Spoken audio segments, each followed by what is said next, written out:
Bonjour, aujourd'hui 4 avril 2024, 11h36 à mon ordinateur. Aujourd'hui, je vais vous parler du lien qu'il y a entre primitive et R, dans le domaine du plan. Mes élèves me demandaient souvent, mais monsieur, vous nous parlez de primitive, mais à quoi ça sert? Alors, souvent, je leur disais, on va attendre d'avoir fait un autre chapitre qui s'appelle le calcul intégral. Et puis, certaines années, je leur proposais ce que je vais vous proposer aujourd'hui, qui permettait déjà de faire des exercices sur les primitives un peu plus intéressants que des exercices calculatoires. Dans le descriptif de la vidéo, vous trouverez le sujet de cette vidéo, et puis vous trouverez aussi un lien vers mon blog pour y trouver divers documents. Une fois n'est pas coutume, je vais commencer par vous montrer une figure avec le logiciel GeoGebra. Alors ne soyez pas impressionnés par tout ce que vous voyez à l'écran. Pour l'instant, ce qui est intéressant, c'est de voir qu'il y a une fonction petit f qu'on considère continue sur un intervalle AB. Petit f est positif sur AB. Voilà, on a petit a, petit b. On a un réel t qui est compris entre A et B. Disons pour l'instant strictement compris entre A et B. Et puis on a colorié un certain domaine du plan. En fait, ce domaine, il est compris entre la droite d'équation x égale A, la droite d'équation x égale B. Alors, elles ne sont pas très bien dessinées, donc je vais les modifier un peu.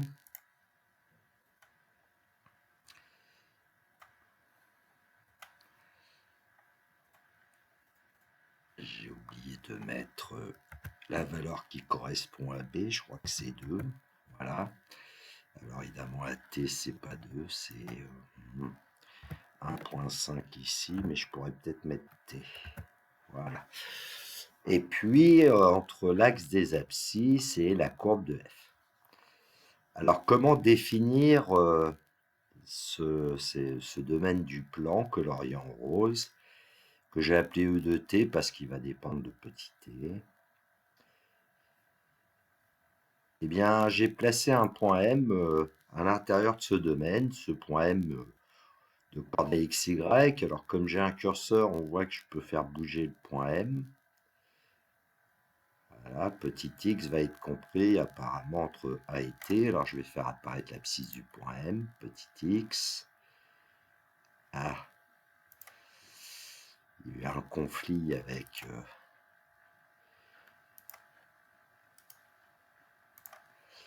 les verticales. Donc, petit x. L'ordonnée du point M, alors je l'ai fait apparaître ici parce qu'il n'y a pas d'axe désordonné. Et donc, la condition sur x, on a quand même le sentiment que c'est que x est compris entre petit a et petit t. Pour les ordonnées, l'ordonnée y, ce qui se passe, c'est que le point M, lui, évidemment, il peut se balader à l'intérieur du domaine. Et quand on fixe petit x, l'ordonnée y va varier entre la valeur 0 et puis la valeur f de x, puisque le point M doit se situer en dessous de la courbe. Et donc, on obtient une deuxième condition, celle sur y, c'est que y est compris ici entre 0 et f de x. Un petit peu enlever cette flèche. On va faire se balader un petit peu le segment, mais on va afficher sa trace. Alors, le voilà. On va animer la figure. Et donc, en fait, le point M de coordonnées x, y, qui se balade à l'intérieur de ce domaine, voilà, il est défini par x est compris entre a et t et y est compris entre 0 et f de x. J'espère que vous êtes convaincus. Paragraphe 1. Primitive et R. Petite approche. La fonction f, on va supposer qu'elle est continue positive croissante sur un intervalle AB. On va prendre un réalité de l'intervalle AB, mais qui n'est pas égal à A, n'est pas égal à B pour l'instant. Et puis on va appeler phi de t l'aire du domaine ET défini par x est compris entre a et t, y est compris entre 0 et f de x, c'est ce qu'on vient de voir avec GeoGebra. Et la question, c'est d'essayer de trouver un lien entre cette fonction phi et la fonction petit f. Donc je rappelle que phi de t, c'est l'aire du domaine ET qui est colorié en rose sur la figure. Alors, pour pouvoir faire cela, vous allez voir que ça n'est pas simple. Décollage immédiat.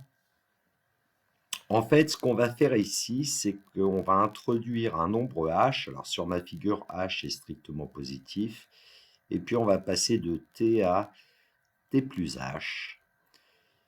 Alors, évidemment, sur la figure, vous voyez que j'ai rajouté des choses. Le point d'abscisse t appartenant à la courbe a pour ordonnée f de t. Le point d'abscisse t plus h qui appartient à la courbe a pour ordonnée f de t plus h. Et j'ai fait apparaître aussi le point de coordonnées t plus h f de t et le point de coordonnées t f de t plus h qui permet de construire deux rectangles. Alors, il y en a un qui est rouge et puis un autre qui est bleu. Et puis l'aire située sous la courbe entre t et t plus h, je l'ai hachuré en vert en fait. Voilà, on va avoir besoin de cette figure qui va être notre figure fondamentale. Allons-y, pour l'instant h est un réel strictement positif. Et ce que nous allons faire, c'est essayer de dire que l'aire qui est hachurée en vert ici sur notre dessin, elle est comprise entre l'aire du rectangle bleu et l'aire du rectangle rouge. Alors l'aire du rectangle bleu, eh bien, il a pour base petit h et pour ordonnée f de t. Donc en fait, son aire, c'est h f de t. Et puis, prenons tout de suite l'aire du rectangle rouge. Sa base, c'est h, et puis sa hauteur, c'est f de t plus h. Donc l'aire du rectangle rouge, c'est h f de t plus h. Et puis l'aire coloriée en vert, qui est hachurée, et en fait, c'est quoi? C'est phi de t plus h moins phi de t. Alors ça, j'espère que vous le voyez. C'est phi de t plus h, c'est l'aire que je suis en train d'essayer de vous montrer avec la souris, moins phi de t.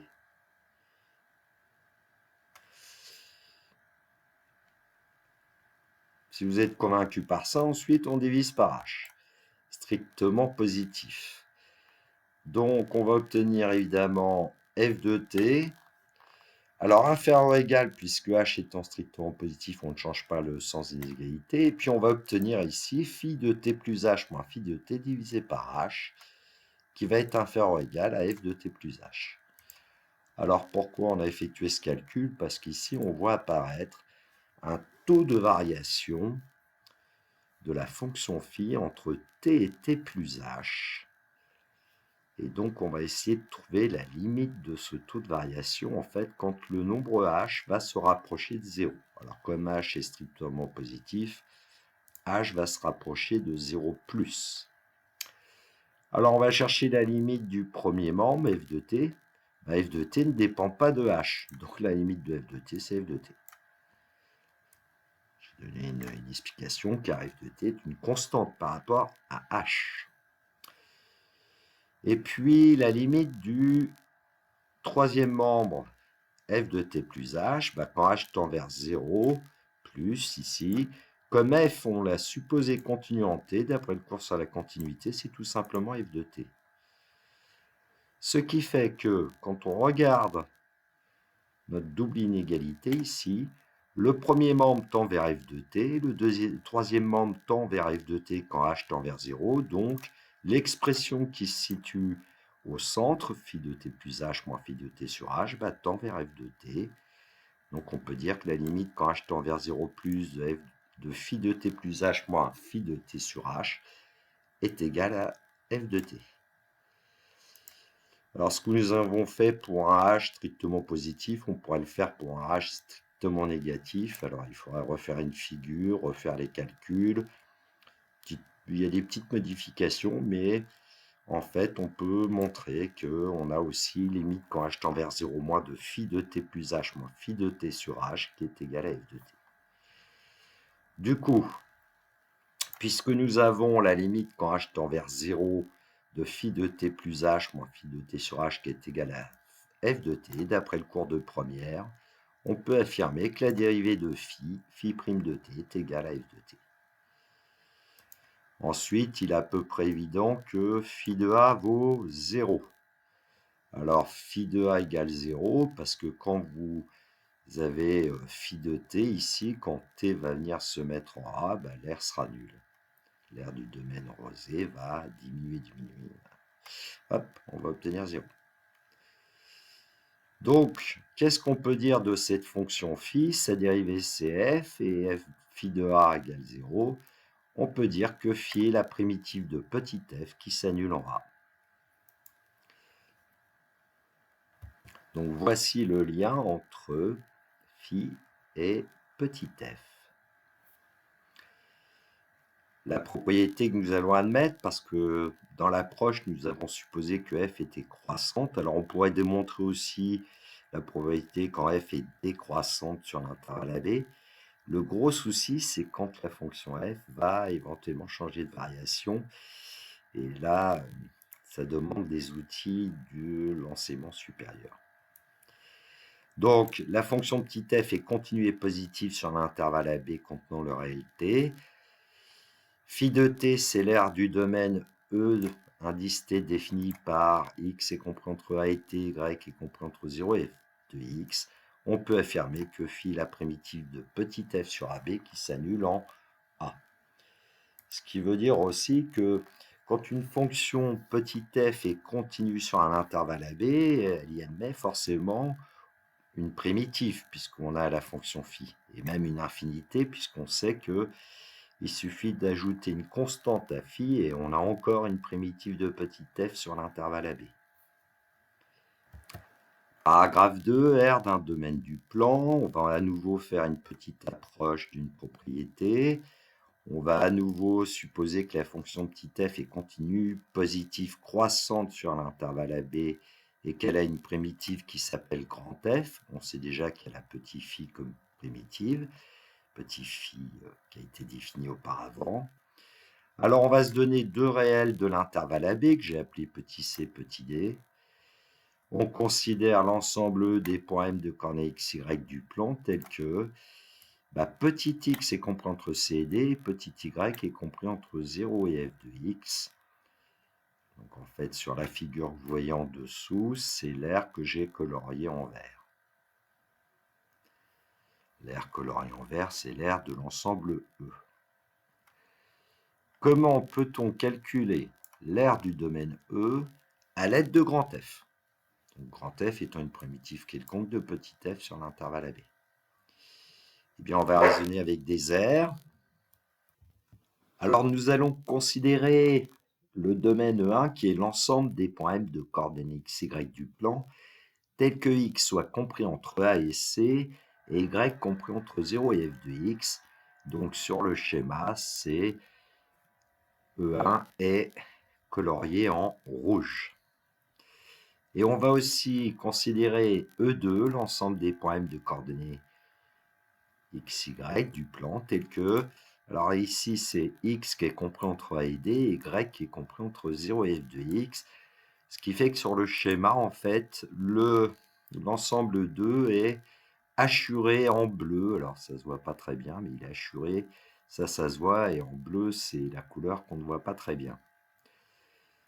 Donc, pour obtenir l'aire qui nous intéresse, c'est l'aire du domaine colorié en vert.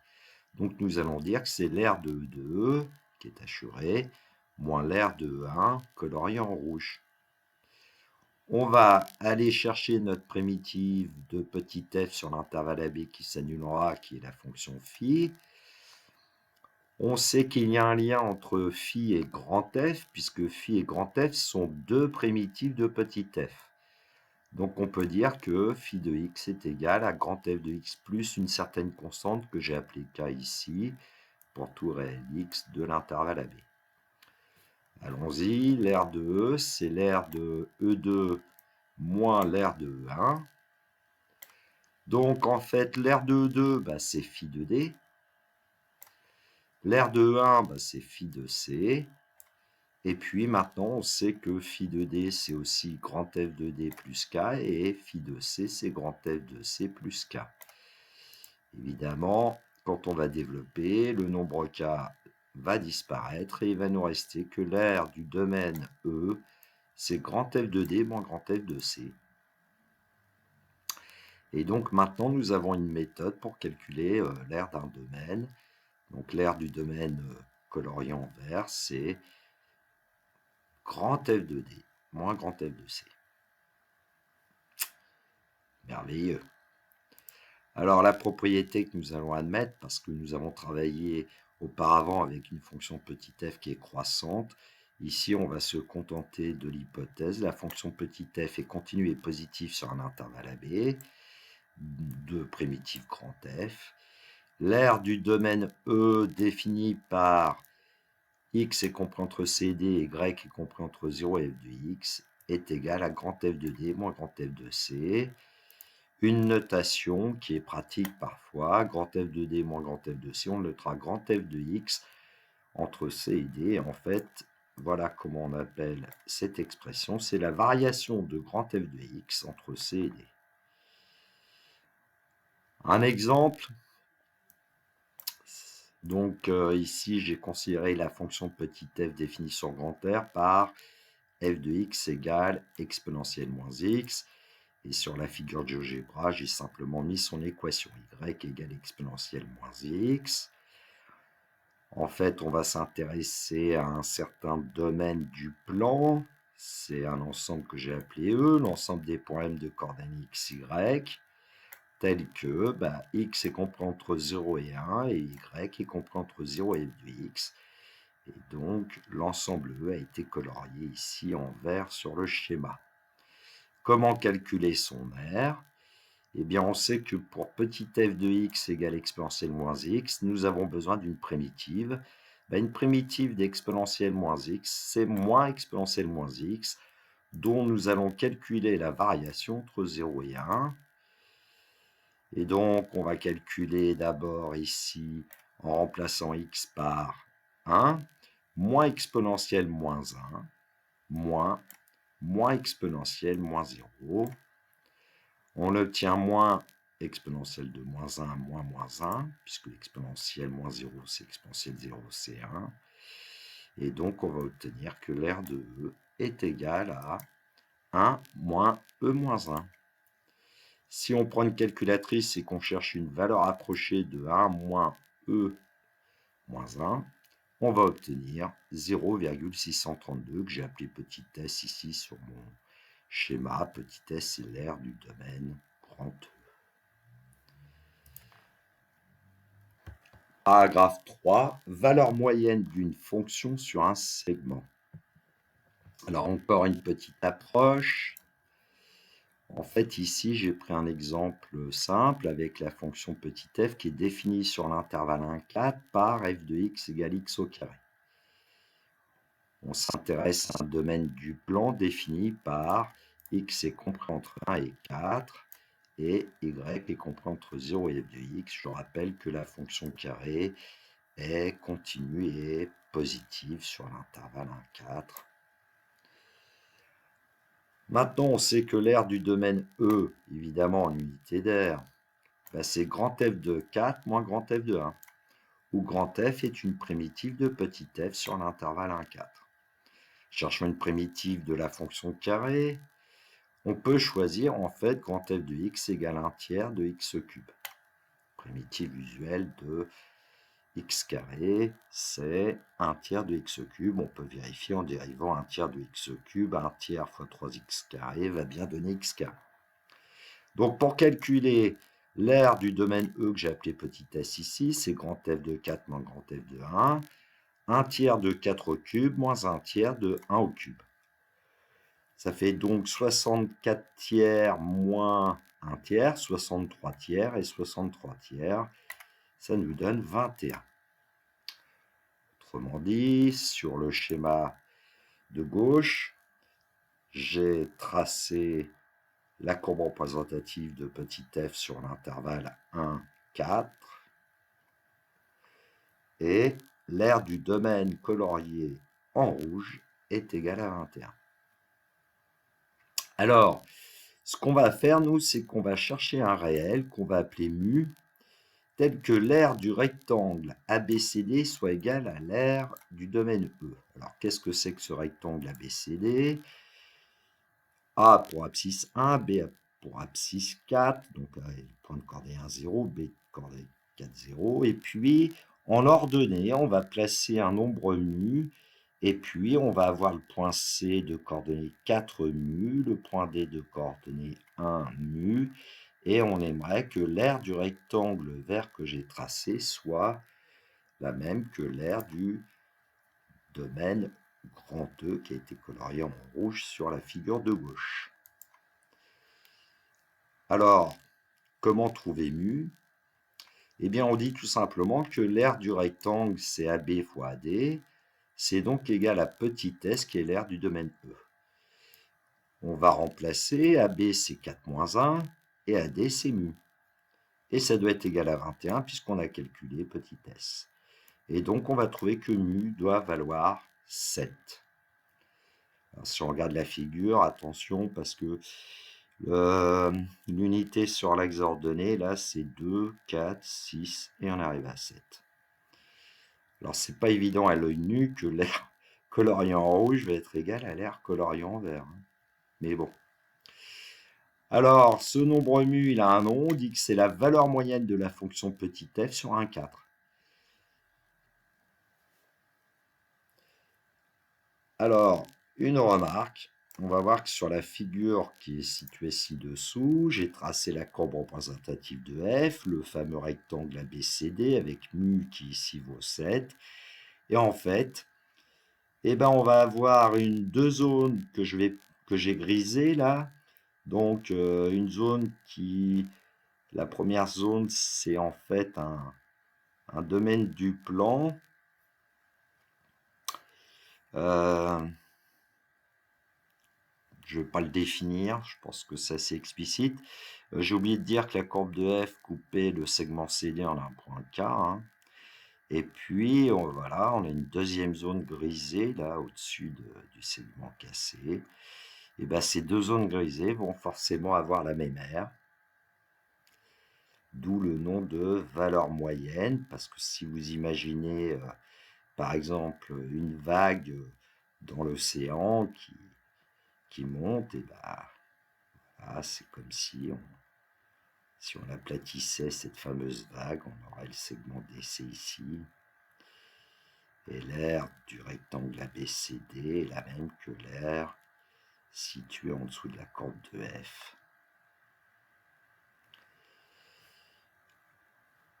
La fonction f est continue et positive sur l'intervalle AB de primitive grand F. Comment nous allons définir la valeur moyenne de petit f sur l'intervalle AB? On va dire que la valeur moyenne de petit f sur l'intervalle AB, c'est un réel qu'on note souvent mu comme moyenne, qui est égal en fait à grand F de B moins grand F de A divisé par B moins A, puisque l'aire du rectangle ABCD, ça serait mu multiplié par B moins A, et ça doit être égal à l'aire du domaine